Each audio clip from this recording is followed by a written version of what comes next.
এখন বিকালবেলা হয়েছে, বাড়িতে খাবার মতো কিছু নেই, মানে একটা পয়সাও নেই। আর কি বলবো তোমাদেরকে, মানে দুঃখ সহকারে বলতে হচ্ছে, আমি যখনই আসি অভাব দেখা দেয় আমাদের এই সংসারে। তো সেই জন্য বোন চাল ভাজলে, বলে এটাই তুই খেয়ে থাক, তোকে আর বেশি কিছু খেতে হবে না। ওরা নাকি সবসময় চাল ভাজা খেয়ে থাকে। এই যে কিন্তু এদের ড্রেস আপগুলো দেখো খালি। খাবে, দারুণ লাগে। তো আমরা এখন চাল ভাজা খাচ্ছি। করবে আর এটাকে একটু পেঁয়াজ লঙ্কা কাঁচা লঙ্কা দিয়ে মাখতে হবে। তুমি চা করেছো নুন দিয়ে?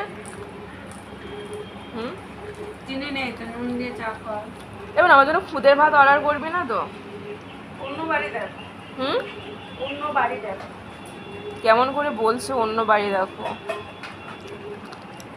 খুদ আর আলু মাখা ভাত এত সুন্দর লাগে খেতে, কি বলবো।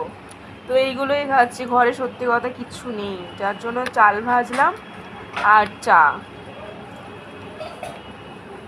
মানুষের যে কখন কোন দিন আসবে না কেউ বলতে পারে না, তো হঠাৎ করে আমাদের যে এই দিন এসে যাবে আমরা কি জানতাম আদৌ যে এই দিন আসবে চাল ভাজা খেতে হবে? চা ঢেলেছিস বনু? চা ঢেলে নিয়ে আয়।